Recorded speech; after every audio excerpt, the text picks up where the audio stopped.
Right, this is head coach Ross of the Attacks Gym, Street Warrior, and Gio Uhuru. Helping me out, it's my cousin, assistant coach Kent. Alright, you guys asked us about a bunch of things, arm techniques, grappling, etc., certain low fighting, and how these things connected, if they don't connect it. Many of you have been mistaught because your instructors have never learned the genuine art. They only trained in cardio capoeira. They never learned the real deal like me and my cousin and the rest of our family in Gio Uhuru. So we're going to go right at one of the most ridiculous myths you'll ever see. And that is that we, Gio warriors and so-called capoeiristas, which is the mispronunciation of the African term Kipura, and Kipura is the fighting art and fighting expression from the kingdom of Congo in Africa, where these disciplines and skills originate. Okay? So capoeira, to make this clear, there's no such thing as capoeira. Capoeira is the Portuguese mispronunciation of the Kikongo term Kipura. If your instructor didn't teach you that, your instructor does not know the legitimate art in the story. Art is not Brazilian, it's African. It belongs to the children of Africa wherever we exist. Understand that. If you don't understand that, you won't understand anything else. Now, we're going to go ahead and get to addressing the grappling skills that have always been part of our art. And we're going to do them in a step-by-step fashion, and then we're going to do a spontaneous kind of slow flow thing. You know, at least slow for us. All right, so first I'm going to show you the air solo, what many people say in Brazilian Jiu-Jitsu call the bridging roll, and then I'm going to apply it with my cousin. All right, and we're going to do it in flow drills. All right, which for us is inapita mazoezi, which means flowing practice. Flowing practice, okay? So here's the idea: elbows in tight, bring your heels in. All right, you buck your hips. I don't teach my students to buck your hips because we get choked that way. You buck your hips and turn here. Your opponent can slide to your back and choke you. You know, right? So what I teach my students is you're here, you hook the limbs, you try to balance your opponent in the direction that you want them to go. Dropping your knee, you can slide them here. Notice you can get 3 points of contact. Your foot, your knee to your foot, shoulder, and your head, which in and of itself, when you bridge them over, puts you in this position. Now, this is literally the same movement as when you're doing your cardio capoeira, right? And you say you went the negativa, what have you, what y'all call negativa. It's MC Mambo or Shosi, not the negativa, because negativa is Portuguese and Africans do not speak Portuguese as our native language. But here, bridge over, everybody seen this movement before, bridge over, step in here,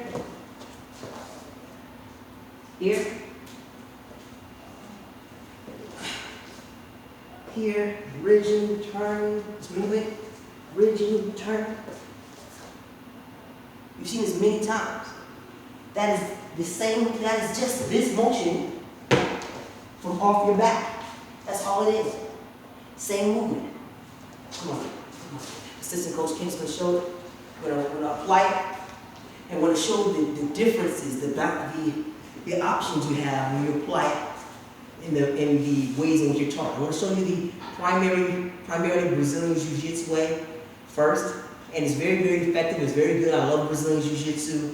Take a knee, put it behind his butt, hook the ankle, grab the tricep or the wrist. All right. The idea now with the bridge is trying to push his forehead past your head, keep a good wrist control on his hands, elbows in tight, so he can't slide his knees up your elbows to your armpits. Get in here, pop up. He'll wind up having to drop to decide you want it to go. Boom, you're now up, and you're in the guard. Okay. And this is cool. It is really cool, you know, for Brazilian Jiu-Jitsu purposes. You know, posture up, keep your elbow in so you don't get caught with various blocks and swoops and stuff like that. Okay. Now I'm going to show it the way we do too. We include not only these movements, but all the rest of them. So when you're here, get the knee in, look over, you begin to buck to the point of your shoulder. What happens here, let me turn to the side. You get subtle leverages and movements that you don't get from here. Hand control here, hit knee bucking here, head moving forward. You start bridging toward your point of shoulder. This elbow is automatically coming down. When we bridge toward the right knee, when you bridge toward the right knee, your left elbow automatically feels the side. I'm going to show it to you when we get to the other side. As a matter of fact, I'm going to show you right now. When you bridge your head down, when you're doing the movement that they teach you in cardio capoeira improperly, when you do it properly here, when you put your knee in, elbows in by your ribs so your opponent can't get his knees in, when you bridge, this elbow actually digs tighter into this thigh. And your right hand, you can see it when I turn to the other side, drives his left arm toward the point of your left shoulder, or sometimes to your right ribs, depending on how big the height disadvantage is. So you're here, driving him here. Notice when I drive him here, watch his shoulder. When I go here, from this side, and I'm going to turn to the other side, you can see it. When I turn here, it compromises his shoulder, his left shoulder here, and this hand compromises his right shoulder, which is much better than doing this. Here, keeping his arm straight. He can release and pull down, right? It'll look like this. He can release and pull down, okay? Even the way in which they normally do hand control, you know, they fight for hand control, grabbing here, and here he can release and start fighting you back. He start fighting you back, doing these things, okay? What we're talking about doing is more difficult because first, when you go to this side, you bring your knee up as a strike. You're not just bumping it. You're actually trying to strike. You're going to use your left leg as a base, and you're actually throwing a hard knee, like you're trying to knee through his stomach and out his spine. In this case, you're going to knee through like his butt and out the top of his head, and through his guts and over to the ground behind you. When you knee, you're really trying to knee. You're going bam, and then his foot comes down, which helps you. When this foot touches, you're doing a kinetic chain motion, which you get from Oshumare and Eshu and Anansi. To go here, you can chain. You see, it's way more powerful. You see that? This right hand collapses his left arm in, at the same time this left arm elbow drives down, which collapses his arm not only down, but takes this thumb, starts driving it toward his left pocket. His right thumb goes toward his right pocket, his left pocket. You'll see it in a moment. So I'll show you when I change angles. All right? So you get this actual attack using this leg to base. You turn closer to the camera here. Use your right leg to drive the knee, but the base is coming from your left foot. You're going to drive, use the chain. See how the motion, you're driving the chain, immediately moves him forward.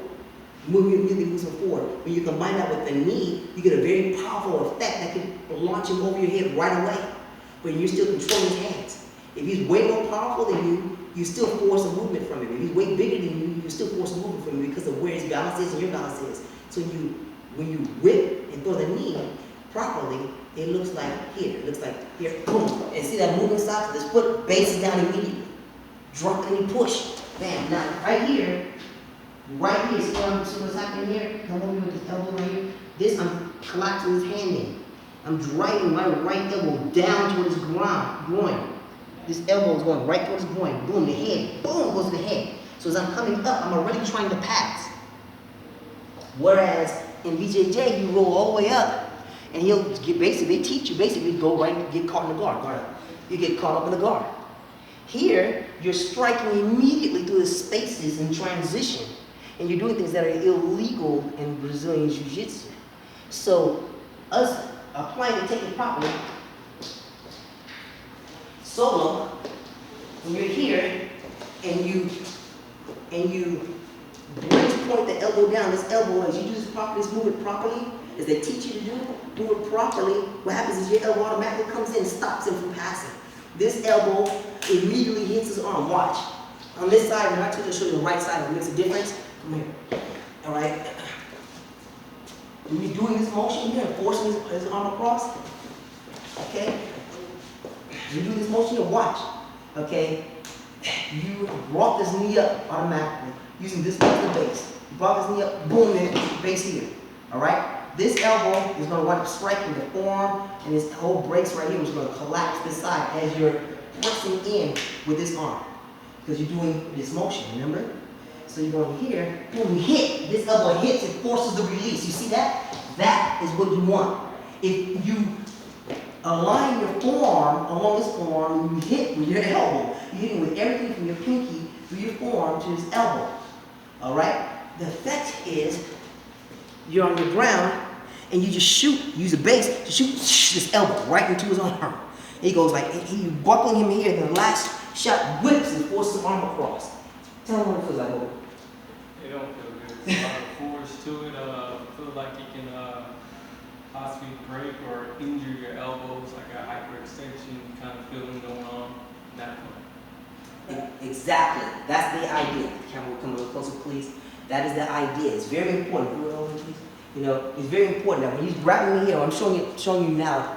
Hopefully you can see it better. When you grab me, you have wrist control, and you bridge, you breathe, you buckle him, force his body to go up. You're already lifting him up this way. His structure is already lifting this way. When you hit the knee, base, left knee whips, wham, because the base here, bing, right foot touches bing. That right foot touches on the ground, that will give you this whip, which forces, you can see that wave-like effect that impacts him. This wave-like effect is, in fact, the water principle. You know, yes, Kwan, yes, Kasejo, correct. This is the water principle. All right, here, boom, and you see it. See that wave effect that hits him. You see it. See that wave effect, the water principle embodied by Yamoya and Oshun, the Orishas. But if you don't know the African spirituality, you know, of Ifa, which gave rise to Santeria, Candomblé, you know, Vodun, and pretty much everything else you can think of over here, then you don't know the necessary details to actually apply these techniques properly because you never learned the system. If you do not know the spiritual systems, you cannot know the fighting part. And if you do not acknowledge his African roots, his African practice, and it did not ever need to go to Brazil for anything, because there's already a lethal and fully formed fighting art centuries before there was a Brazil, then you cannot know the correct applications. You can't see the connections. Now, we're going to take it a little further now. We're going to go with the bridge and roll, okay, what you guys call the bridge and roll, and then Kent is going to do what he usually does when we do it live. He'll just kick me off some kind of way, or he'll go with a submission or whatever you generally do, all right, and you'll be able to see the other connections that you're not being taught. You're deliberately not being taught because your instructors don't know the correct art at all, you know. So we're slow it down so you guys can see it. We're going to do a little slow, live rolling for position, all right? So from here, I'm going to repeat what I just showed you, all right? Relax here using the lessons of Oshun and Yamoya. Relax, water, relaxing tension, relax inhaling. Press in here, watch again, here, watch this position here. Left foot moves first. People start thinking right from the no. Left foot to the base. Left foot comes to the base. I'm trying to connect. Hook his right leg. So his left foot shoots the right knee, his gut with his knee here, bang like this. His hand comes across, his elbow's already in, pressing against this thigh back, close to this leg, so I can hook it easier. If he's too tall for me, and I'm bridging here, see, just this bridging motion, just this bridging motion, my left arm pushes against his left thigh, pushes his leg back, and it clears his hand, right here. The elbow comes, breathe, bam. Comes over the side, you know, I was trying to come here, shooting that elbow down, you're going ahead, but bing, right here, super clear. Boom, and then he'll do what he normally does, though. You know, when you're here, boom, what he does, he's coming up, let's see, boom. There you go. This is where the actual movement of our ancestors apply. Look, the block. You can stop me from trying to catch him right here. Breathe. Over here. Over there. Now that the position works. Leave. Shift the knee. Trying to get back. Slide here. Can't get to the back. Come over. Sweep. Down position. You push the knee back. Oh, that was nice. You know what? We got to bring back.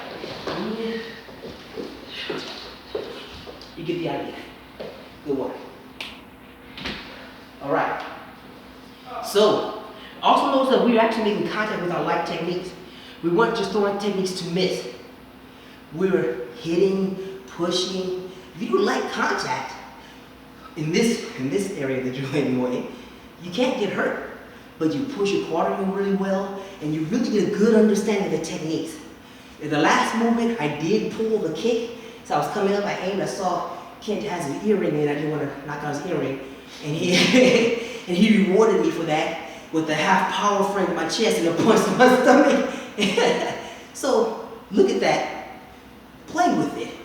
recognize that our family originated this idea, meaning that we took really the skill sets that are thousands of years old, brought it out here and told the truth. Whereas everyone else you've met either didn't know, lied about it, or both.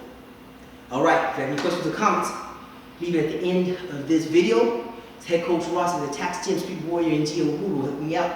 It's my cousin, assistant coach Kent. Asante sana. Ashe.